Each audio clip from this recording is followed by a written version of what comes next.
Welcome back to another video, everybody. Today we are gonna do a car review, and we'll be checking out a WJG Type 2.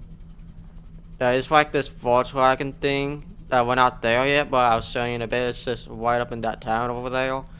But let's drive over there. So it's made by Moutoh. He makes all this tanks and stuff, but this is his first car. But I'm actually really impressed with the build right now. So here we are in the town. It should be. He says it's at a yellow house, and look at that. There it is.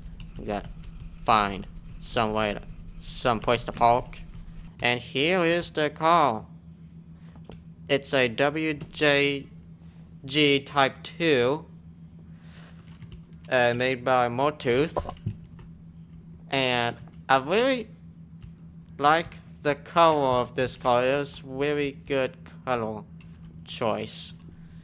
I like the props and additions this car has. You can see a little flag, and it is actually moving right now.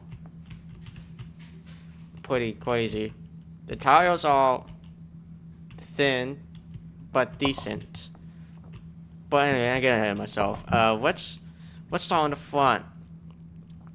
First off, we got the bumper, little ball here, holding a license plate. License plate looks pretty decent. And then the headlights look decent too. And like I said, the tires are also decent, but they don't look too bad. I also forgot to mention the springs.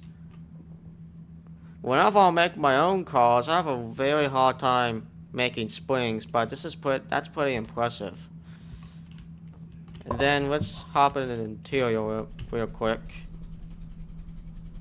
And as you see, the interior, it's made out of wood, not traction plate. Usually when I see these cars, it's made out. These cars' interiors are made out of traction plate, so they wouldn't wear down as fast. But looks like it's made out of oak and hardwood. But anyway, you may not see through the wall, but you can see the speedometer. I assume it works, but I'm not supposed to drive this today.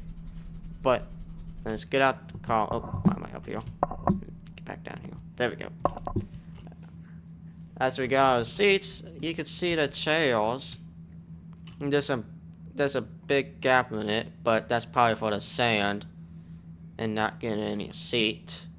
I mean, it's hard to get out of there now, but it works. Forgot to mention the steering wheel. Looks pretty generic, but at least it isn't like the standard steering wheel I have in my wing over there. But the interior is pretty nice, pretty cool. And you can see the mirrors, the windshield's pretty nice, very cool. Now let's move on into the back. This is my favorite part here. So, like I said, there is accessories back here.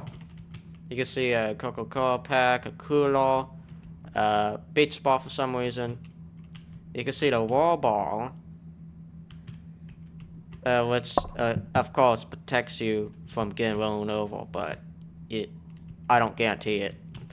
And then we have the flag. You can see it actually works. And I talked to the guy, and he said it also swivels back and forth, like side to side, like it works like an original antenna.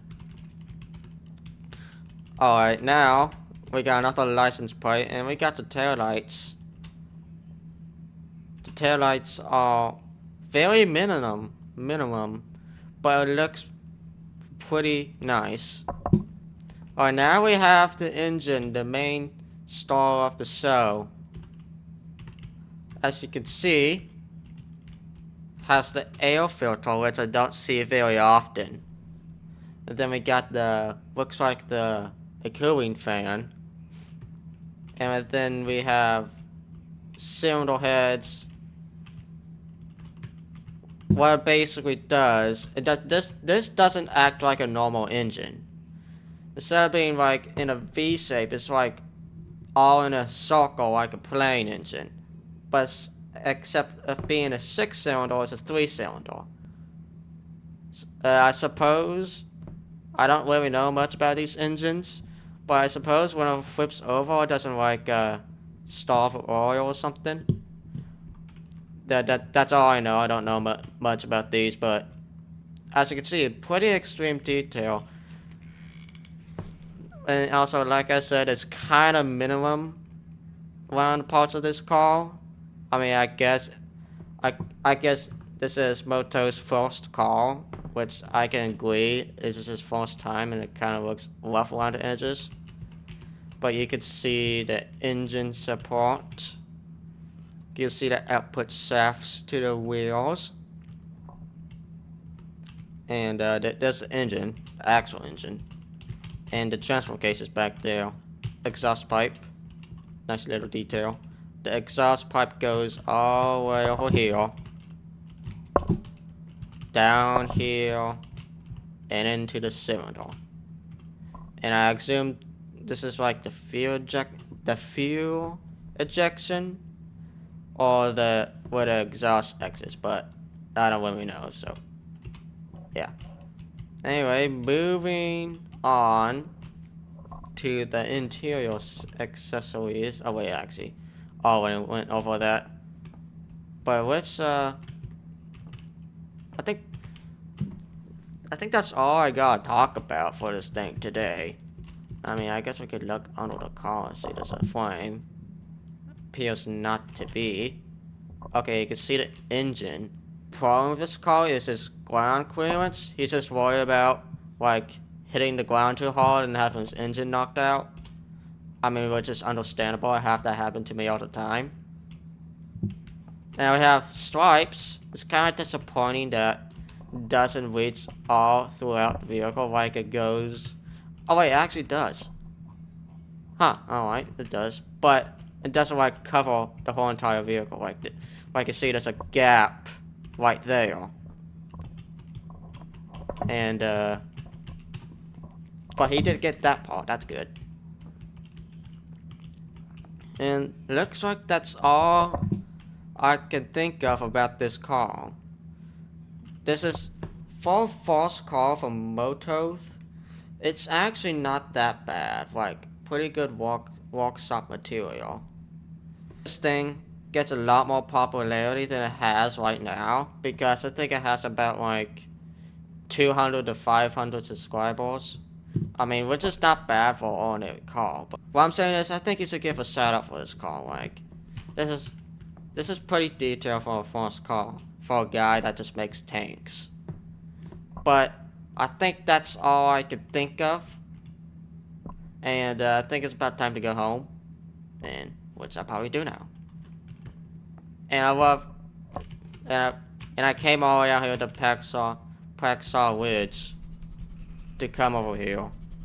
It's a beautiful place, but there isn't really much to do. I mean, you got that buggy over there to jump the hills, but like the owner said, he does not like to make jumps with it because he's afraid to get his engine knocked out. But I love to certainly live here sometime, but it's just too hot over here. I like it over in Bricksville.